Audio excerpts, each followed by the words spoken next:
Welcome to T4G Sports. Today we are going to talk about scouting 5 stars, 4 stars, and 3 stars in the beginning of the year when you're setting up your recruiting board. Which one of these guys should you actually scout? Should you scout 5 stars? Should you scout 4 stars? Should you scout 3 stars? That's what we're going to cover today. Make sure to hit that like button, subscribe, click the notification bell, and let's light it up. So I started out as a 1-star program. I'm going to my 6th year, and this is going to be a rebuild that we're going to launch for you guys. And you're going to see it. We're almost done with this rebuild, but you're going to be able to see we took a 1-star program. Now we're a 2.5-star program, and we're a base 94 overall. The reason we're a 93 right now is guys like this are injured. Okay, and there's nothing I could do about that. But my base team is a 94 overall. The closest team to me is Georgia at a 91 overall.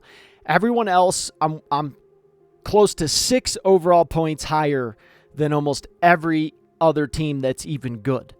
And the teams that are mediocre, I'm almost, I'm getting up to where I'm pushing 10 overall points higher than them. So let me show you my team. I have a bunch of 4-star, and I have a good portion of 3-star players as well that I just didn't scout in the beginning of the year. Quite simply put, I didn't scout them. I mean, my halfbacks are solid, fullbacks an 85.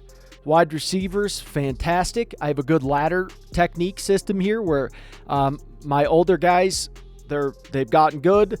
They're going to end up getting phased out, go to the NFL. And then my younger guys are going to take their place, and they're going to be fantastic. And I am just churning talent every single year. That's what I'm doing. Well, a guy like this, you look at him. This is Mundy. He's a 3-star. Didn't scout him. Okay? And now maybe someone will say, well, you just got lucky. I got a guy like this who's a 4-star. Didn't scout him. Okay? And I'm just showing you my starters. I'm not even going through all the other guys. 3-star right here. Didn't scout him. Okay? Let me go to another guy here. Right guard. This guy is a 3-star. Didn't scout him. Right? Let's go to the guy. Let's go to my right tackle here. This guy is a 4-star. Didn't scout him. Right? So you can see... And this is all over the board. This is everywhere you look. This is a 5-star guy right here, and he's injured. It's unfortunate, but yeah, he is injured. And so no matter where you look, you are going to find 3 stars mixed in with 4 stars that another 3-star right there. Didn't scout him.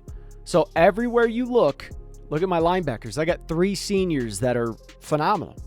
Okay, phenomenal. Everywhere you look, you're going to see just talent across the board. And most of the 3- and 4-star guys I never scouted during the beginning of the year. So let me present my argument of why I do scout 5-star players in the beginning of the year. And we're going to release a second video too that's going to go even more in depth, that's going to go along with this video as well. Unless they watch our videos, they're not going to have any idea what the hell you're doing. And they're going to be very confused how you got a really good team with a 1-star to a 2.5-star program. If you gave me 1,000 hours, do you know how much damage I could do? I would absolutely annihilate people's math. And let me explain why.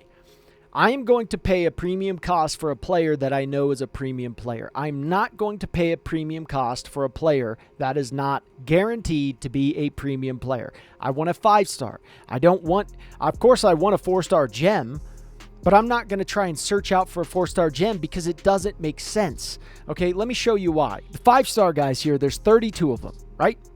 32 of them. I can scout most of these guys and figure out if they're any good. And let me show you what I'm talking about here. Wide receiver. There's 4 of them. The first overall guy is slightly below average. If you see a grayed out gem with a red X, that means he's slightly below what he should be, right? My wide receiver is not. So I know I have a top 3 wide receiver in the country. I know that I do. Okay, let's go to offensive guard.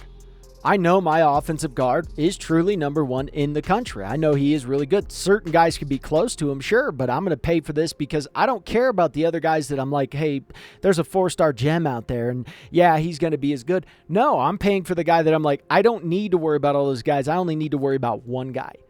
That's it. One guy, and I landed him. Okay, I sent the house for him. Look at the DNs here. You're going to come across them. You're like, yeah, boom. What do? Where am I at?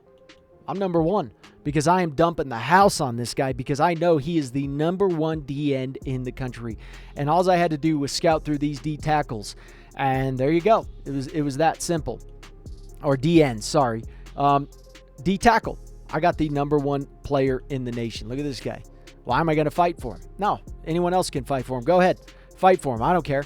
I'm going after this guy here because I know he is a premium player. Cornerbacks. I got a top 3 cornerback in the country, and I know that. I got a top 3 cornerback in the country. So let's go to 4-star guys here. Okay, look at how many 4-star players there is. Sorry, that's the wrong tab. Okay, now you'll see. How many 4-star players? So in the beginning of the year, you're telling me you're going to scout even remotely close to all the 4-star guys? And then let me ask you a question. Are you going to actually be able to scout these guys here and come across the guys that are not being offered scholarships? And I already know someone's going to say, well, in a user league, those guys aren't going to exist. Well, yeah, they are. Because if there's how many teams in college football and none of those CPU players are fighting for these guys, you're going to know if it's a user. And on top of it, look at the deal breakers. Not all of the users are going to be able to go after these guys anyways. So my argument is why would I scout the 4-star guys when really I'm waiting for this list here and I'll go mano a mano with anyone on these guys? You want to go mano a mano? Fine, I'll go mano a mano. I'm not going to scout these guys because I don't know who these guys are going to be. And your chances of actually coming across these guys and scouting them, what do you think that chance is? And then on top of it, what do you think that chance is that they're going to be a gem? Your odds are less than mine. Look at all these guys. You're going to come across those players there out of all these guys. You're going to happen to scout multiple of those guys up there. Luck. That's winning the lotto dang near. So why am I going to scout these guys when these guys exist? Why? Because I'm not going to know who these guys are. This is completely random every year. There's zero indication that the teams are not, that the CPU is not going to offer any of these guys scholarships. There's zero indication that that's going to happen. Even if you scout them, offer them a scholarship, whatever, you can't talk to these guys. You don't know. You don't know that no one's interested in them. It's completely random. So why would I even play the numbers? I'll wait for this list to come out and then I'll go from there. Look at the 3-star guys. Why? You already saw my 3-star guys. Let's just add it up in percentage, right? Let's just go to a percentage. What if 25% are bust? Let's just say that's probably a rough estimate, right? 25% are bust. Let's say 20 to 25% are gems, and then the rest of them are actually what they should be. They're a true 4-star player. So if I get 4 wide receivers, okay, 4 wide receivers, one's going to be a bust theoretically, one's probably going to be close to a gem, and the other 2 are going to be normal. All I'm doing is the same thing fishermen are doing when they cast a wide net into the sea. I'm playing the odds. Okay, and the odds are going to forever be in your favor. They're going to forever be in your favor. Even if I come across one bust, so what? I gave this guy up to 80 hours. I'm giving most of my guys 40 hours that I'm going to be able to get. 40 hours, look. 40, 40, 40, 40, 40, 40. That's what I'm getting. You want to compete with me on one of them? Georgia, you want to have this guy? Have him. I'll go somewhere else. Doesn't matter to me. So for me, it doesn't make sense to, if I'm going to pay a premium cost, I'm going to pay a premium cost. And even if you come across a 4-star gem, the likelihood that you're not going to have to pay, the only way you can even slightly try and guarantee yourself that you're going to land a 4-star gem is by spending 5-star premium money, right? And sure, you can look at it and say, well, that's profitable for me to do. Yeah, but I have a less of a list to scout. Less of a list. I have 32 guys that are 5 stars, right? 32. So I have less of a list to scout and to actually find these gems and then just to send the house for them. And even though I only have 500 hours, everyone is capped to the same limit. Look to the right. You can see the time of which the player is going to allow me to allocate hours to them. That's up to your offensive coordinators if they have any scouting, and up to your recruiting upgrades as well. So my recruiting upgrades on top of my offensive coordinators recruiting upgrades, I can go up to 80 hours on this guy.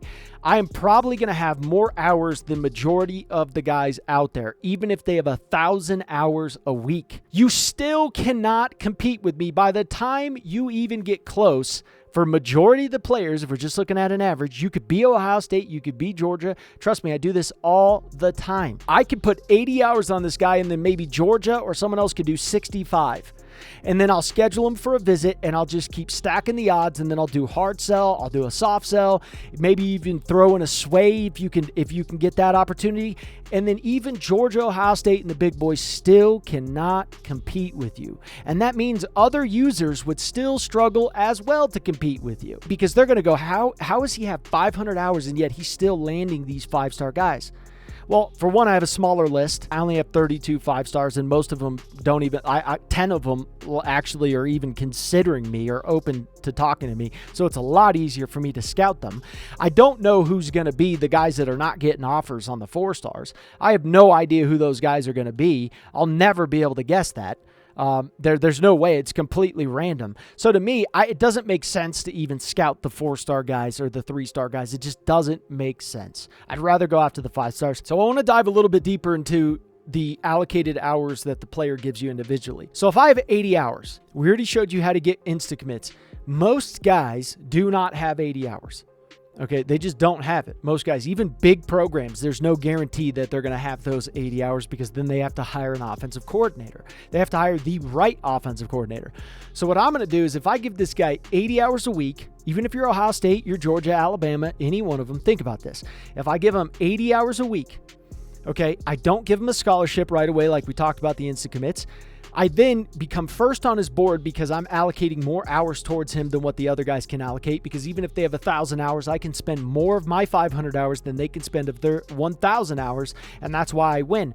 Then I'll offer him a scholarship. There's a chance for an insta-commit, okay? And then I'll schedule him a visit right away, like you can see week 4, and guess when he committed?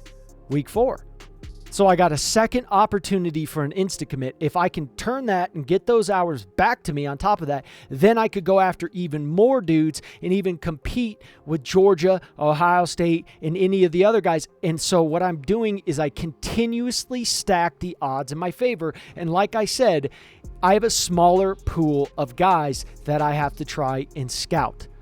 Okay, I have a smaller pool of guys. So this is the goal. It is hard in the beginning when you're starting out in a rebuild and you're a 1-star program, but as you continue through this process, you are going to get more and more dangerous, even if you only have 500 hours. I've taken a 2.5-star team, and I'm now a 94 overall. That is my argument on why I go after 5-stars, and so far it's paid off pretty well for me. And I'd love to hear people's discussions on this, and so please comment down below and let me know your guys' thoughts.